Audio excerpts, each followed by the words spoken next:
Bonjour Régis. Bonjour Aïcha. Régis, le 21 juin, les États-Unis ont attaqué l'Iran et ses installations nucléaires. Est-ce une énième escalade dans le conflit ou un changement de l'ordre international?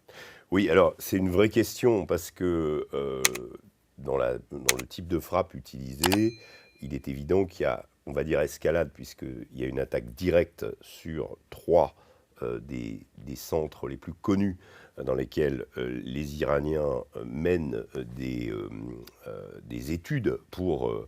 c'est des centres à la fois d'enrichissement d'uranium. C'est des centres qui préparent officiellement pour les Iraniens un programme nucléaire civil. En réalité, quand on en est à quelques 400 kilos d'uranium enrichi à 60%, on peut se douter quand même qu'il ne s'agit pas uniquement d'applications civiles. Bref, l'Iran, ses centres sont connus, ils sont protégés pour certains, parfois par des épaisseurs de béton considérables. Israël souhaitait, depuis son intervention, que ces endroits soient frappés. Israël les a déjà frappés. Là où les États-Unis apportent quelque chose et cèdent aux exigences d'Israël, c'est en utilisant les fameux bombardiers B-2 furtifs, dotés d'une bombe d'environ 14 tonnes qui s'appelle la GBU 57. Cette bombe a la capacité de pénétrer jusqu'à 60 mètres sous terre. C'est ce qu'on appelle les bunker buster bombs. C'est celles qui sont capables de pénétrer du béton extrêmement dur, en sachant que les Iraniens là-dessus aussi sont très forts et ont mis des sarcophages autour de leurs centrifugeuses. Ça, c'est l'aspect militaire, c'est ce qui s'est produit.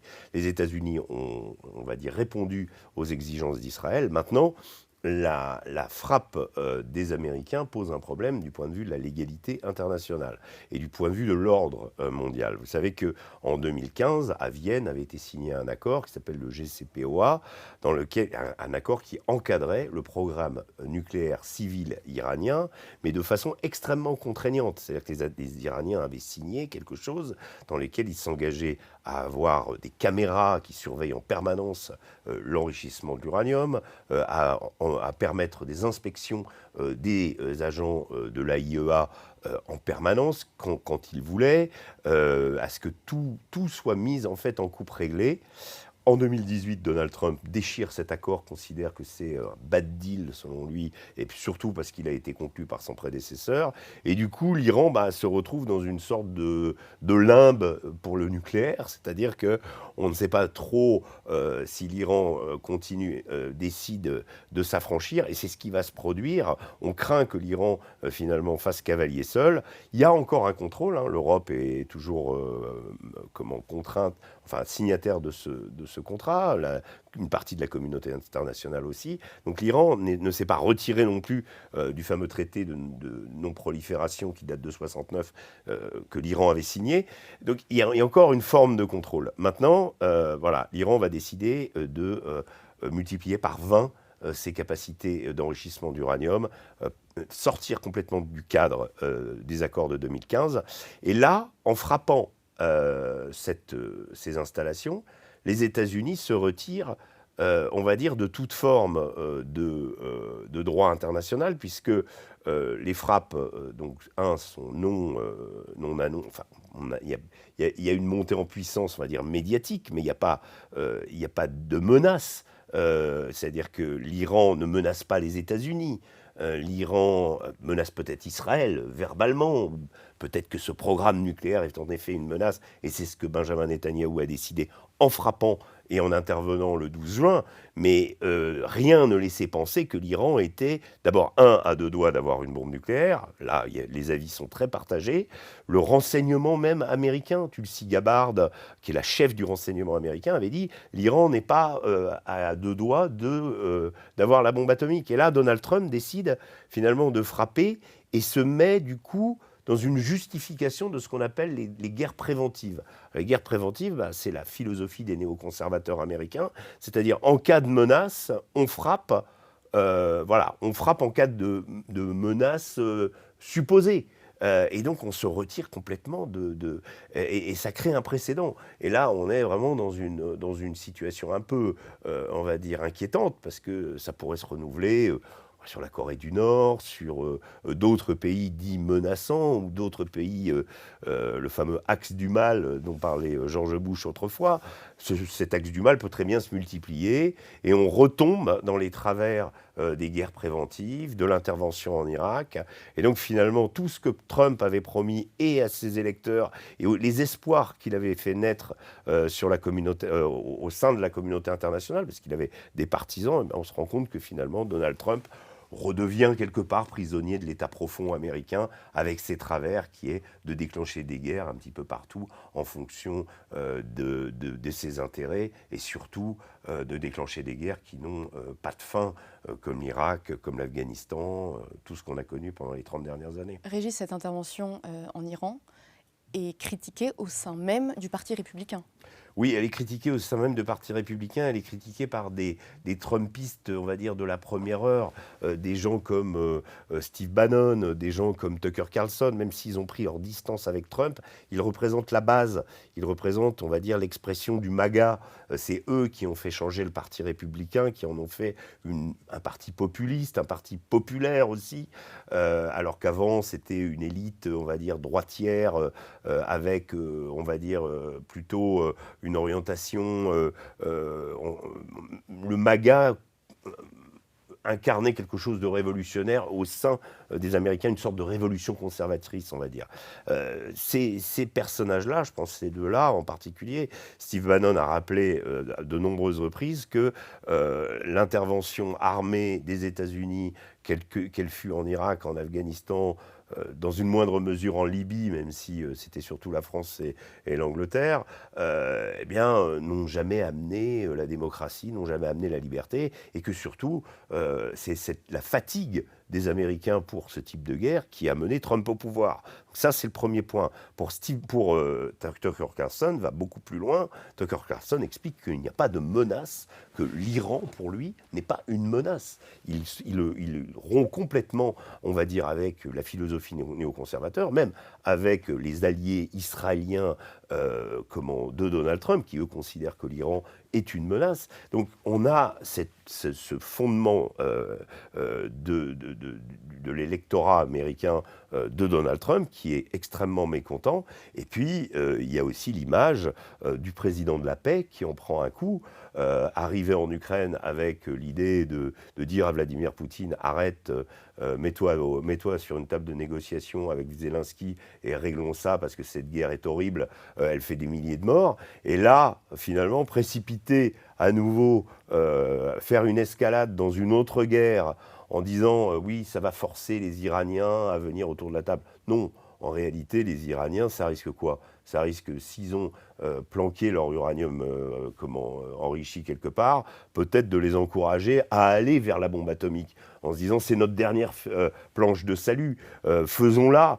Peut-être qu'ils étaient dans un programme beaucoup plus avancé, mais finalement, les Iraniens vont être tentés aussi, ça a été voté au Parlement hier, de fermer le détroit d'Ormuz.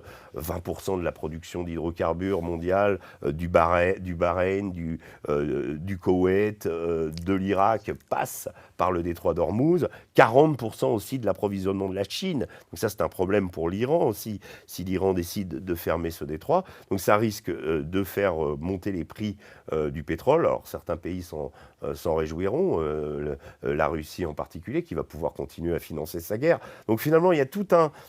Voilà, d'un côté, le discours de Donald Trump, c'est « je veux la paix, je veux m'attaquer à la guerre en Ukraine », et puis finalement, j'y arrive pas. Et donc, il y a une autre guerre, je veux la paix aussi, mais finalement, je provoque l'accélération et je me mets quelque part dans l'illégalité. Régis, quid de la nature des frappes ? Les États-Unis ont-ils anéanti le programme nucléaire iranien tel que le déclare Donald Trump ? Et ça, c'est un autre problème. Donald Trump parle de frappes extrêmement, avec un couronné d'un succès exceptionnel, mené... Ok, ils ont balancé 14 bombes GBU-57 contre le complexe de Fordo, 14 Tomahawk contre celui d'Ispahan, ils ont encore frappé Natanz, c'est les 3 centres qui ont été frappés. Moi, je m'en réfère à ce que disent les militaires. J'ai toujours dans les militaires, il y a toujours une forme de modération. Et le chef d'état-major de l'armée américaine a dit, attention, avant de voir les effets de ces bombardements, ça va prendre plusieurs semaines. C'est ce qu'on appelle le Battle Damage Assessment, c'est-à-dire constater l'effet des frappes avec les moyens du bord, c'est-à-dire avec l'observation, avec la cartographie. On va voir si ça a changé des choses et on va pouvoir peut-être, avec les réseaux de renseignement, évaluer l'impact de ces frappes. C'est certainement pas un succès militaire éclatant qui permet de dire que le programme nucléaire iranien a été anéanti. Marco Rubio a expliqué que l'uranium enrichi avait été détruit, qui se trouvait à un seul endroit. Il n'a pas précisé lequel, il n'a pas dit où. En fait, c'est très bien de se payer de mots, mais en réalité, qu'est-ce que ça signifie? Et je vous dis, ça risque de provoquer chez les Iraniens une sorte de fuite en avant. Ça ne règle pas la question aussi en Iran de qu'est-ce qui va arriver après, parce que derrière cette attaque, cette neutralisation, on va dire, du programme nucléaire iranien, il y a la question du changement de régime. Et la question du changement de régime, tout est flou. Mettre en avant Reza Pahlavi comme successeur. Peut-on rationnellement mettre en avant Reza Pahlavi? Mais on a mis Ahmed Chalabi, si vous vous souvenez, en Irak, qui était un exilé irakien aux États-Unis, qui est un businessman qui n'avait pas remis les pieds dans le pays depuis 30 ans, qui expliquait à George Bush que les Irakiens allaient accueillir les Américains avec des pétales de rose. Il expliquait aussi que Saddam Hussein avait un programme d'armes de destruction massive et donc il fallait y aller. Donc on a trouvé la personne idoine pour finalement faire le job et au final, ça a été une catastrophe absolue. Et l'Iran, le problème n'est pas tant l'opposition, son manque d'incarnation, parce qu'il y a aussi les moudjahidines du peuple, qui est aussi une sorte d'autres ailes qu'on appelle les mecs, très alliés justement aux néoconservateurs, à Lindsey Graham et autres, qui nourrissent des espoirs dans ces gens-là, qui ont aussi à une époque été les alliés de Saddam Hussein au moment de la guerre Iran-Irak. Bon, voilà, on a ces groupes-là. Vous avez les Balouches qui jouent leur partition au sud-ouest, les sunnites, une population d'obédience sunnite en Iran, qui eux sont très hostiles au régime depuis longtemps. Vous avez les Kurdes aussi qui sont présents en Iran. Vous avez les Azéris, enfin bref, les Arméniens aussi. Mais donc chrétiens, vous avez toute une mosaïque comme ça. Et très peu finalement de liens entre ces gens-là, si ce n'est la nation iranienne, si ce n'est un certain patriotisme, en dépit des mollahs ou au-delà du régime des mollahs. Et puis vous avez surtout la question des IRGC, des gardiens de la révolution, des Bassidji, qui sont une sorte de police interne à l'Iran. Ces gens-là ont des familles, ces gens-là représentent une classe. N'oublions pas que quand les États-Unis sont allés en Irak, ils ont de facto ostracisé la classe dirigeante, la faisant devenir, c'est-à-dire en gros la communauté arabe sunnite d'Irak, la faisant devenir des citoyens de seconde zone quelque part, pour mettre en avant les chiites qui ont pris le pouvoir. Donc les équilibres ont été complètement fracturés. Ce qui a mené à l'État islamique. Et ça a donné Daesh. Daesh, c'est l'incarnation de la vengeance de Saddam Hussein, à la base. Ce n'est pas uniquement irakien, mais la matrice, celle irakienne à la base. Et puis, vous avez l'Afghanistan, où là, on chasse les talibans, parce qu'ils protègent Al-Qaïda, mais en chassant les talibans, quelque part, on les relègue au fond des campagnes, parce que c'est, on va dire, une idéologie d'expression populaire traditionnelle, pachtoune, qui est venu du fond des vallées et qui a conquis les villes. Là, on les fait refluer dans leurs précarés. Il y a certains endroits en Afghanistan où les talibans sont restés au pouvoir tout le temps. Les États-Unis, en envahissant l'Afghanistan, n'ont pas contrôlé toutes les provinces. Et qu'est-ce qui s'est passé 20 ans plus tard, ils ont reconquis les villes de la même façon, presque, qu'ils l'avaient fait au début. Donc, on chasse ces talibans et on redonne le pouvoir aux talibans. Ça fait deux beaux exemples. Et je vous passe la Libye, où là, on a fracturé le pays, les armes de Kadhafi sont parties en Afrique, et aujourd'hui, on est dans une situation, on va dire, de léthargie complète du pays. Donc tous ces pays-là, à l'époque, souvenez-vous, les espoirs, Nicolas Sarkozy, David Cameron, tenant dans leurs mains le chef du comité national libyen, dont tout le monde a oublié le nom aujourd'hui. et en expliquant que ça allait faire la Libye moderne, etc., etc. On a un champ de ruines, voilà, et on a des champs de ruines partout. Donc maintenant, l'Iran, qu'est-ce que ça donnera? On nous dira oui, mais les Iraniens, ils sont supérieurs, machin. Subitement, ça devient la démocratie après ça. Non. Et puis Reza Pahlavi n'a pas de popularité, rappelle son père qui n'était pas populaire. Si Khomeini est revenu au pouvoir, c'est une des raisons. Le père avait été placé par le Shah à la faveur d'un coup d'État fomenté par la CIA contre un général qui lui avait été élu Mossadegh. démocratiquement, le général Mossadegh. Donc toutes ces magouilles des États-Unis sont encore présents. Moi, je suis allé en Iran il y a 2 ans. Les gens parlent encore de ça. Ils ne veulent pas d'intervention extérieure. Ils veulent que leur révolution, ils se plaignent des mollahs, ils en ont marre de ce régime, mais ils veulent que leur révolution, elle vienne de l'intérieur. Voilà. Régis, à travers ces frappes sur ces installations nucléaires en Iran, n'est-ce pas un moyen habile pour Donald Trump de se présenter, d'une part, comme le président de la paix, tel qu'il aime le clamer, en montrant certes qu'il a des capacités de frappe, mais qu'il n'est pas prêt d'aller plus loin? Alors ça, c'est ce qu'il va essayer de faire pour expliquer qu'il est encore le président de la paix, pour expliquer qu'il va avoir finalement le dernier mot, qu'il va contraindre le régime iranien à revenir à la table des négociations et qu'in fine, il va faire un deal et ce sera la paix. Ça te paraît de plus en plus hypothétique, c'est-à-dire c'est comme sa position vis-à-vis de l'Ukraine. Ça paraît de plus en plus l'implication des États-Unis comme faiseur de paix en Ukraine. Aujourd'hui, on sent bien qu'il lâche l'affaire. Là, qu'est-ce qu'il va faire? Est-ce que les Iraniens contraints, cornérisés, bombardés de partout vont dire « Oh, finalement, on va arrêter et on va se mettre à la table des négociations ». Moi, j'y crois pas. J'y crois pas parce que les Iraniens, au contraire, disent « Venez, on va voir de quoi vous avez… » Voilà, c'est là aussi l'incertitude de cette guerre. Fuite en avant, Netanyahou veut casser le jeu, renverser la table, finir le boulot après avoir diminué le Hezbollah, on va dire, Bachar. changer, éliminer Bachar. Il se dit allons-y, poursuivons le travail et allons jusqu'à Téhéran.